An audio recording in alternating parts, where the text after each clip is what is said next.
if I thought I was in pain before, I was in pain.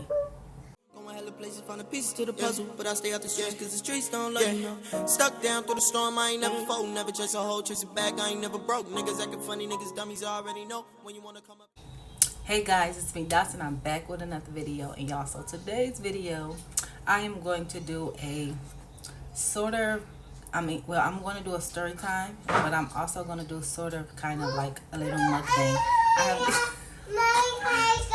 Okay, I have my dinner basically, and I'm just gonna film my story time with y'all. So I just have like a falafel. All right, y'all, so let's talk about my labor and delivery with my second child. With my first child, I already have a video uploaded on my page, and if y'all want to see that, y'all can always scroll down, scroll back, and see that video. So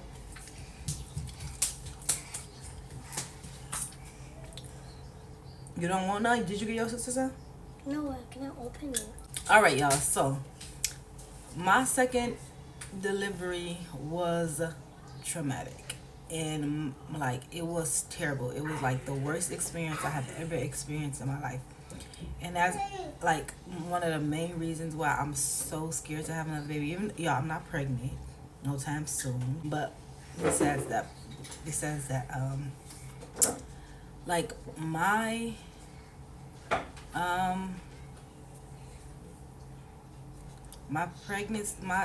my delivery was so freaking traumatic. It was so long, so exhausting, and it just wasn't natural. Like, it wasn't my natural body going into natural labor and just having a natural baby. Like, I did it naturally. Like, I didn't get no well, I didn't do it naturally. I didn't get a C-section. I didn't get an epidural, but I did get induced, and the induction part was not natural, of course. So y'all,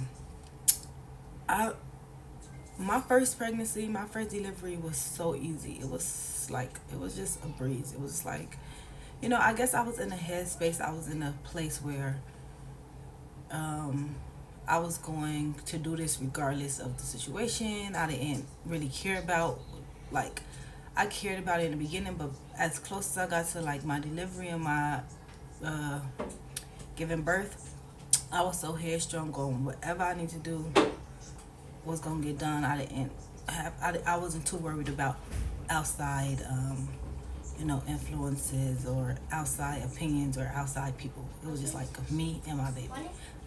So with my second daughter, I was in a relationship, and I was more dependent on that person. I was more dependent on him. I just wanted, I was just vulnerable. I was just like, you know, I don't really know how to explain it. I really feel like you have to be in the situation to understand the situation. But it was like a place where I let my guard down, basically. But that's besides the way. We're talking about my actual labor. So because I was at that point in life, my mental was like messed up. I wasn't focused. I was just like, this baby need to get out of me. Mind you, I was 43 weeks pregnant. So that means I was way past due. But I think I was so scared to actually bring her into this world, because I was afraid of reality. Like, I was afraid of what happened, like the sequence of how things went with my first child. I was afraid for that to happen at the same time, but it wasn't the same reality because I wasn't in the same place. So I was just like very afraid, and it did a lot to my mental when it came to having a baby, and, you know, just letting my body go through that natural process of labor and delivery and, you know, postpartum and all of that stuff. So I'm 43 weeks pregnant. I went to the doctor, and he like, you have to get induced. He like, technically, and where we are in the world, where we are in the country, we don't even let people go past 42 weeks. He like, you're 43 weeks. He like, there's no nothing. Tomorrow you have to go to the hospital, because I went to him, it was like the nighttime. So he like, tomorrow you have to go to the hospital. I'm like, okay. So me and my well, my mom gave me like a bunch of different herbs and stuff, and the next day we went to the hospital. Before that, I had like a false labor because I thought I was going through labor. I went all the way to the hospital, and then they sent me back. So I think like a week later, it was about a week later when I actually had the baby. So anyway, so the doctor was like, okay, so you have to go to the hospital. Da, da, da, da. So the next day we get up, we went to the hospital, and we did all of the formalities. We checked in and stuff. And then I went to the back and he checked, like, so the induction process, it depends on how far along you have progressed or not. So if you like over 4 or 5 centimeters, I think they immediately start giving you the Pitocin drug. But if you were like I was only a centimeter, a centimeter and a half, 2 centimeters dilated, and they yes. Okay, go eat. I was only like a centimeter or two dilated, so they had to put the follow. Okay, I don't know how to say the word. It's like a balloon that they put in you. They put in the balloon and they fill it up with not insulin. Wow, they fill it up with salt water, and then like once your cervix, it like pushes onto your cervix, and it's forcing your cervix to open or dilate. So once your cervix get a certain amount of centimeters, I think it's about 3 centimeters, the balloon fall out naturally. And once that fall out, then you are technically in active labor. So you then so they put you in a room, and then they start giving you Pitocin. So the way this happened, okay, so let's say I think it was Wednesday when I went in. I think it was Wednesday when I went in. I went in on Wednesday. They put the balloon in me. I stayed overnight. The next day, Thursday, in the morning, I think, is when the balloon fell out. When the balloon fell out, I went to the bathroom. I got up. I went to the bathroom. The balloon fell out. And once the balloon fell out, y'all, by this time, I am fed up. I am annoyed. It's the most uncomfortable feeling. Like, I was done. I just wanted a healthy baby, and I wanted her to come out as natural as possible. Like, I didn't want a C-section. I didn't want to put my body through that much stress. And besides that, I just, like, nothing to C-section mothers. I just feel like that's not for me. Like, I feel like I will die under the like they will put me under, and I would just go to the light. I'm like terrified and stuff like that. I am a chronic overthinker. Everything is like exaggerated. So for me, I had to have this baby fully conscious, or I was gonna go crazy somewhere. So the next day the balloon fell out. I think it was about 2 p.m. It was in the morning when the balloon fell out, around 10 or 11, but they didn't process me and get me up to the labor and delivery ward until, well, it's all the same ward, but they didn't get me up to a room where I can actually give birth in, labor room, I guess that's how you call it, until around 2 p.m. So 2 p.m. come around, I get up in there, y'all. By the grace of God, I had the literal same midwife I had when I had my first child. This huge hospital, and I had like the exact same midwife. I was so excited because she, like, with my first, she was like God's gift to her. She was perfect. Like, I was obsessed with her. My mom was so happy that I had her actually, because she like, oh my God, yes, this is about to be this is about to be easy. It wasn't. But I went to her. We got checked in. She checked my vitals. She put the monitors and stuff on me and baby. And she, like, the baby was good. Like, she was good. She was chilling. She really was just chilling in there. Her heart rate never went too high. Her heart rate never went too low. Same with me. I never had a too high or too low heart rate. It was just like a long, drawn process, and it was so overwhelming. And when I get overwhelmed or when I get like overstimulated, it's like cut off time for me. I'm just annoyed and ain't no changing it.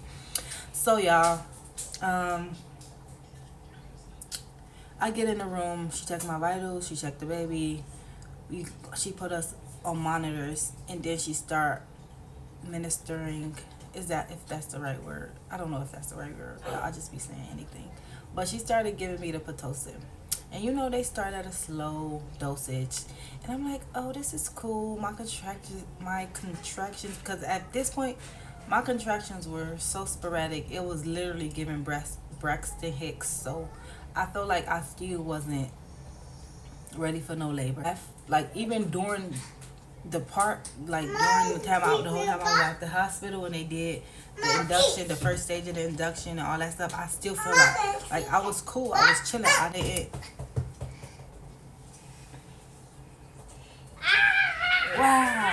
didn't feel too much pain or nothing. It was like giving contractions every so often. You know, when they came, they heard it. When they left, I was good. So the contractions started coming in slowly. They started coming in consistently. You know, I just started laboring. I got myself in a mess that I'm like, okay, it's time. I'm about to have this baby. So I started laboring. I was like on the ball that you sit on and bounce. Y'all, so at this point, I'm laboring. I'm like in a headspace. I'm there. Everything else is like, I'm in a headspace where it's time to get this baby out by any means. Like we have to do this. Y'all, little did I know that Pitocin is the devil. It is the devil's way. It hurts so bad. I would rather normal natural labor over induction anytime. Like I'm never doing that again. If I ever have more kids, I am never doing that again. You can catch me next year. I will keep a baby in me 45 weeks if I have to, because no. Like if she just wasn't ready to come out. No. But it was terrible. Like it was so hard. It was so taxing on my body. I was so tired. My head was hurting. My body was hurting. And then the Pitocin was making the contractions come so hard and so fast. It was like, it was death. It was terrible. I'm just going through straight hell. And then the nurse or the midwife, because in Israel they have well, I don't really know how it is in other places. So like the midwife, the doctor come in and check, I think once or twice. I think I seen that lady once or twice. She came in once. I was like, when I just started, and they was checking me and make sure I was cool. The midwife came in, and then she the one who just come back and forth and is basically dealing with you. And then the nurse and then the doctor came in again, and when she came in, I was about 6 centimeters dilated, if I'm not mistaken. I was about 6 centimeters dilated, and they broke my water at this point. If I thought I was in pain before, I was in pain. The way your body is set up to have a baby, anything that interferes,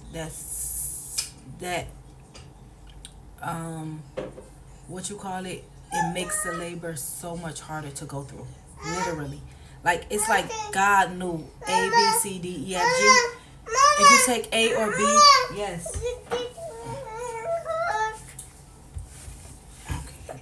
If you take A or B out, or if you take C out, like, it just makes the process so much harder, literally.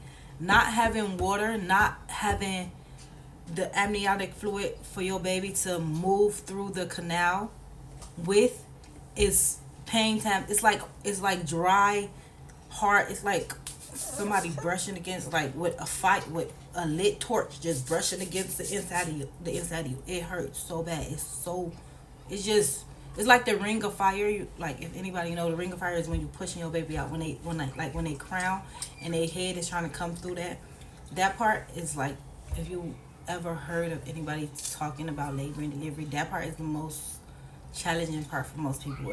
Like it hurts the most. So when you get your water broke, well, when I got my water broke, it literally felt like the ring of fire from 6 centimeters to 10 centimeters. Literally, like it was terrible. It was terrible, terrible. But the doctor came in, broke my water, left. I didn't see the doctor again until after the baby was born. Mama. If I'm 100% right.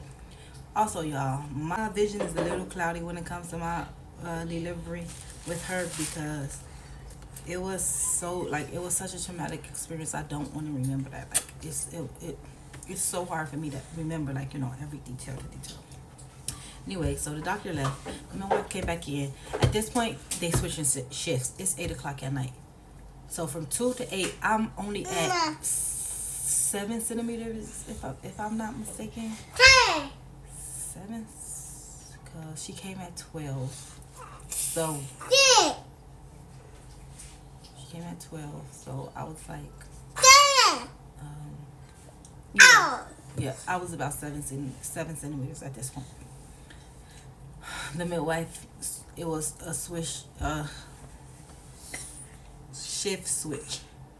So the midwife that was with me with my first baby and the midwife that just happened to be there, well, we caught her with my second baby, she was leaving. Y'all, at this point, I was mad, I was scared. I'm like, somebody gonna come, they gonna come in here and they gonna be like, she need to get a C-section. Like, that was what was going on through my head. So I was like, I was frantic. I wasn't focused. I wasn't patient with myself or my body. I was just like, I gotta get this baby out. So I started pushing. I started doing. At this point, y'all, she ended up leaving. I got a new midwife. The new midwife, chef's kiss. I'm obsessed with her. I love her. She did such a good job with me. She helped me out so much. I'm a midwife. And the doctor, she don't work at the hospital. So the doctor the midwife that was there actually let my mom take somewhat control. Like, once the baby started coming, like once we started seeing the baby. But let's get back to where we were. So the shifts changed, y'all. I'm at 7 centimeters. The new doctor came in. The new midwife came in. She checked me. I think I was 7.5.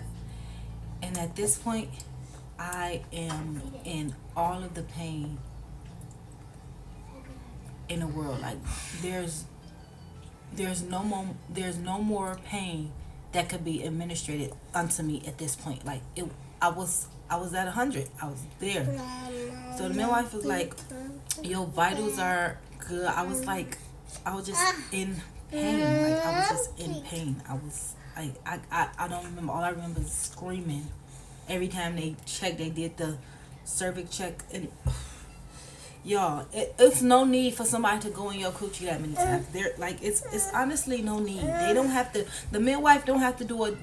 The nurse don't have to do it. The second nurse and then the doctor. All of them don't have to do that check. If one do it, then let them just tell you what the outcome, what the results are. Why do everybody have to do it? It's very annoying. And also the hospital. Also the hospital that we went to is a learning hospital. So it's just a bunch of kids just doing stuff. Driving me crazy. But the midwife came in, she checked me. She like, your vitals is good. The baby's vitals are good.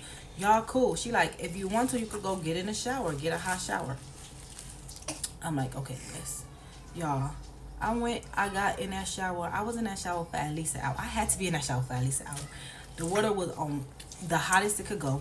I was just letting the water run down my back. Y'all, I actually flooded the whole entire room that I was in because I guess the pipe wasn't going down fast enough. I don't even know. I don't really care. I just know that I was in the shower and I felt so much relief, so much like stuff just fell off of me. I just wasn't in as much pain as I was before. And I think the Pitocin drips had came out at this point too. So I think they had took the IV out for me to get in the shower. Did they?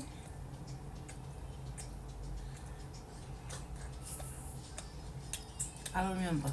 But I think that would make sense because you can't go in there with that. Can you?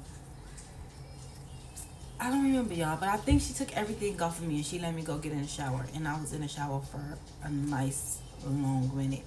By the time I got out the shower, literally the whole room that I was in was flooded. The way the bathrooms were set up, I don't even. Yes. I don't even know how they. Oh, they give me some wipes so I can wipe her face. I don't even know how they system worked because it like literally the whole floor was flooded because of my shower. But I got out and I started. At this point, I'm relaxed. I'm back in the headspace. I'm back ready to let my body do what my body's supposed to do. Little did I know, they plugged me back up. They put that Pitocin back in me. The lady came in and checked me. At this point, I'm 8.5 centimeters, almost 9 centimeters dilated. I'm like, epidural. Give me the epidural. I cannot take this pain no more. I can't do it. Mama. I didn't get the epidural. It didn't happen. My mother is very. Mama. Yes. Babu. Okay, so go get your babu. Thanks. My mother is very special. And her and that midwife was in some type of cahoots because I'm like, all right, I need the epidural. I can't do this no more. I need the epidural. I need the epidural. You gotta give me the epidural. So,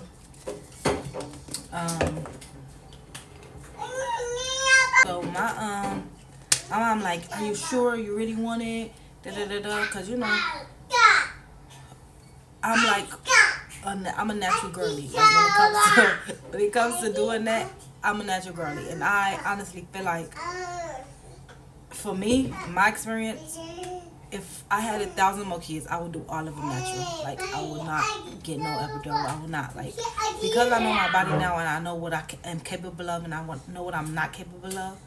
I wouldn't get induced again. I would try not to get a C-section unless I'm at a point where me and my baby are in critical danger.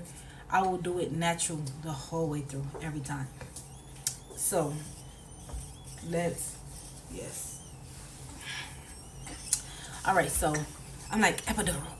I need this. I can't take it. I can't do it no more. Like, it's too much pain. I'm like, all right. She called the midwife in. Well, the midwife came in. And at this point, I'm 9 centimeters. She checked me again. I'm 9 centimeters. I'm like, I want the epidural. No, I think I was 8.5. I was 8.5. I'm like, I want the epidural. She's like, all right, it's these consent forms that you have to fill in. Mind you, her and my mom is in some type of cahoots. I don't know what's going on because I'm mentally not there. Like I'm there, but I'm not there. So like, I just keep saying epidural. I want the epidural. She came and she like, it's these consent forms you need to fill. I'm like, give me the papers. I don't really care. Give me the papers. Like, she gave me the papers. I signed the papers. She had left out at this time. And then I'm like, call her back so she could get me the epidural. She got her back. She like, all right, she's going to get a doctor. Because as you know, it's not the midwife or the main doctor is not the one who gives the epidural. It's a specific doctor for that process. Anybody that have a baby knows that. So, or just if you know anything about hospitals or the way, it doesn't even matter. Wow, I'm just yapping. So, she come back like 30 minutes to an hour later. I'm like, where's this fucking epidural? Like, what's going on? She come back. And she checked me. She was 10 centimeters, time to push. I'm like, girl, where is my epidural? What are you talking about? Push what? Where? She like, you don't need it. Just push. Come on, girl. I didn't need it. But why would y'all do that to me? What if, I don't know. What if that was my last straw? What if that was the straw that broke the camel back? Y'all don't know. Y'all don't know what's going on in my head. But I ended up pushing her out. It took a long time. I think like 2 or 3 minutes for me to actually get her, I think, her head through. Because Y'all see, big head. But it wasn't about that. She was, I don't know, it was just a hard process. I think I have some videos, and I will insert some videos in here if I have them. I don't know if I still have them because I switched phones so many times, and I delete, like, I be deleting stuff off my phone because my phone don't have that much space or whatever. But I'm going into, y'all see, I have a problem. But so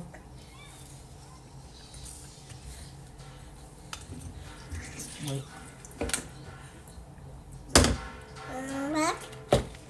yeah, mm, that's good. Okay, so at this point, it's time for me to no, I push. I'm pushing for 2 or 3 minutes. I mean, crucial pain. The baby head is there. She come out. The baby head come out. She come out. Immediately started crying. Immediate relief. I didn't tear because, mind you, my first child I tore. I think I had 34 or 36 stitches. I can't remember the exact number, but I tore it that bad that I needed 36 stitches with my first. So with her not tearing was a gift from God. He like, you can't just suffer in every way possible. I have to give you something. So I had her, I think 12:05, if I'm not mistaken, 12:05 July. I mean, my bad. 12:05 August 5th, 2022. Yeah. My girl finna be 2. Say I'm finna be. Ew. Why would you do that?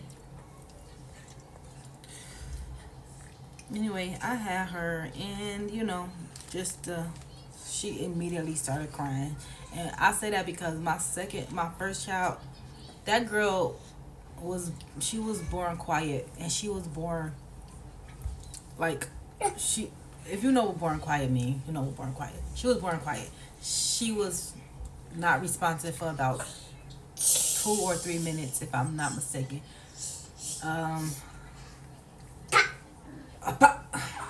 She was not responsive for like 2 or 3 minutes. So when she immediately came out, immediately started crying, I knew she was gonna be my problem child because, girl, why are you so loud? Please close your mouth. But we just that's basically it. She had, like, when she was born, she had like these red what you call it, in her eyes because she was straining herself trying to get through. So I think she bust like a blood vessel in her eyes, and her eyes is like red.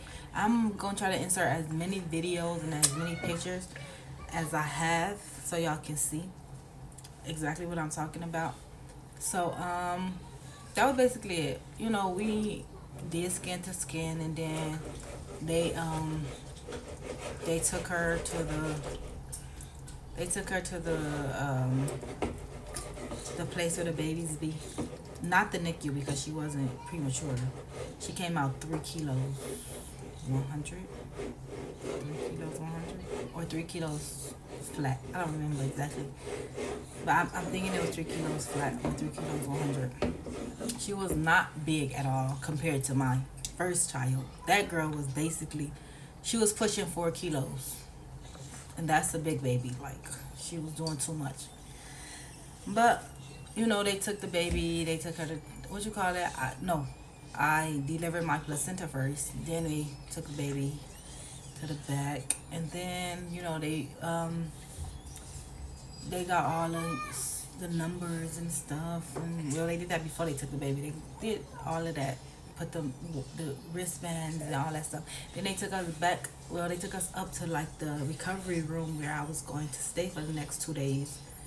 And y'all, that was ghetto. First of all, they put me in a room. What?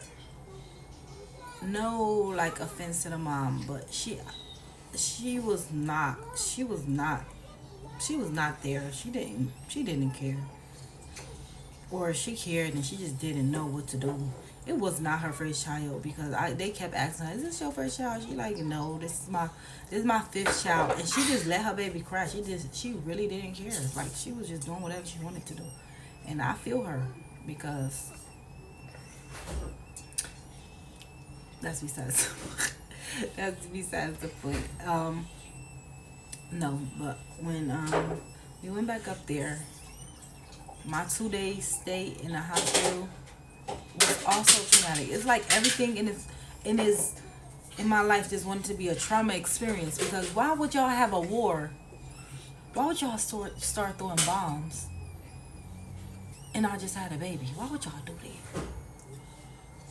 And we get up to the room. The first night is cool. Was it the first night? Yeah. Well, I had her 12, so that night was cool. I think I went to sleep that night. The next morning, I asked them to bring my baby back to me, and my mom was there, her dad was there, and y'all. So, you doing too much. You doing too much. She do too much all the time. Stop. Why would you do that? Why would you bite me? No, you can't get up. You don't have no pants on and I'm filming. You have to stay like this. Alright, so we get up. That night was cool. The next day, my sister and my brother. Oh my God, what happened? Oh. My sister, my brother, and my two sisters and my brother. I don't remember exactly who came. It was a lot of them, because it's a lot of us. So, anyway, they came. They brought me some food. They brought me like the supplements and stuff I needed to take afterwards, like the castor oil and stuff that I needed to take to cleanse myself or whatever. After I had the baby, and then that night was very hectic, mind you. So okay. This is what they did. They started throwing bombs, and because I was in the area of the hospital that wasn't considered a bomb shelter, they moved me from that room. Well, not just me, everybody moved me from the place that I was into the area that is considered a bomb shelter. But because a whole bunch of other parents had babies, mothers had babies, there were no empty room. So I'm in a hallway, me and a whole slew, like everybody that was in our wing was in the hallway. We was in the hallway. We had newborn babies and we was in a hallway. I was pissed.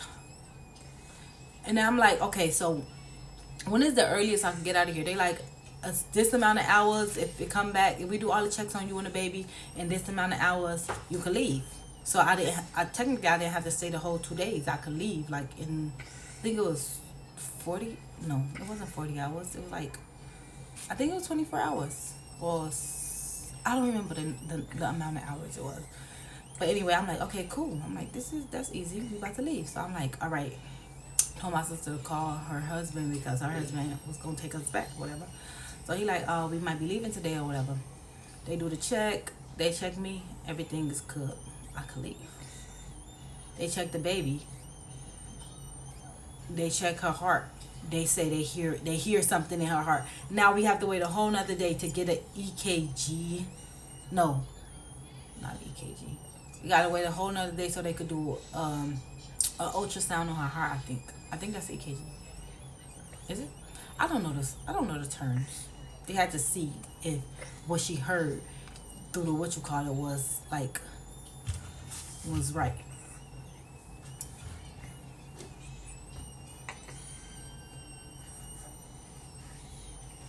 So at this point, I am pissed. I am in the hospital. I am in the hallway. I just had a baby. I am livid. I'm like, if I ever have another baby, ain't no way I'm coming back to this hospital. Like, you're not paying me to come back to this hospital. this is like the experience from the second I got in there to the second I left was just a traumatic experience. I was pissed. So I'm very mad. She passed all of her other tests but that one. So I'm like, oh my God. And that's an important test. And at this point, they tell me something wrong. They think something wrong with my baby heart. Now I'm delirious. Now I am like worried. I'm like, oh my God, something wrong with my baby heart. Like, that's a heart. You can't get another heart. Like, I mean, you can get another heart, but like, y'all get what I'm talking about. A heart is a heart. At this point, I'm scared. I'm in the hallway. I'm uncomfortable. I'm bleeding. My coochie is about 7 million meters wide because I just pushed the whole entire baby out of it. So I'm just open to the universe. I was very, very, very much in a place where, yes, I was just like, I was over it. I just wanted to be home. Like, I just wanted to be out of this place. Like, I could even go outside and walk around for a few minutes. Like, give me that. But, yes, don't you start whining over nothing. So, the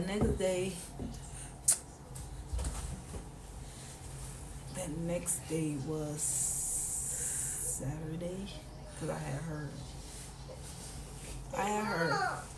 Friday 12th, so the next day was Saturday, and then Sunday is when we actually left.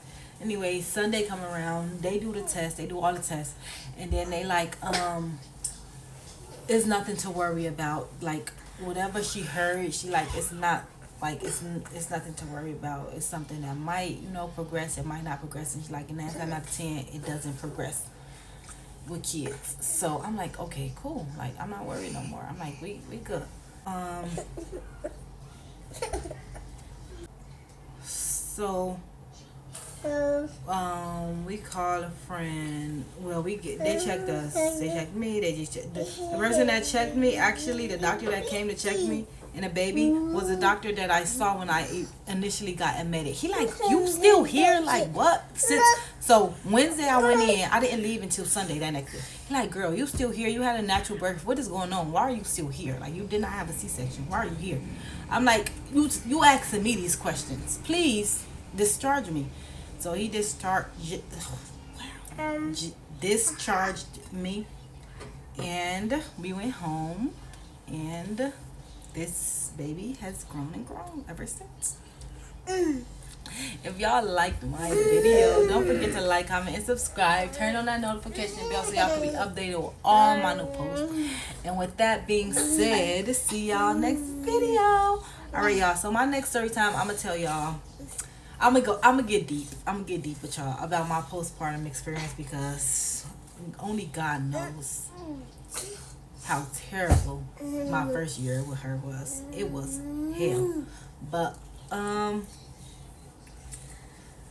she is my happy baby though. She is like the smiley, she a crybaby now. I don't know why she's starting to become a crybaby, but she started off like just the happiest go lucky baby. She was like the light at the end of the tunnel. And I'm gonna just explain. I'm gonna talk to y'all about that. That's a whole nother video. So I don't want this video to be too long and too drawn out. So I'm gonna stop here and come back for so-called part 2, or my next my postpartum journey, my first year postpartum with her. And yes, see y'all next video. Bye.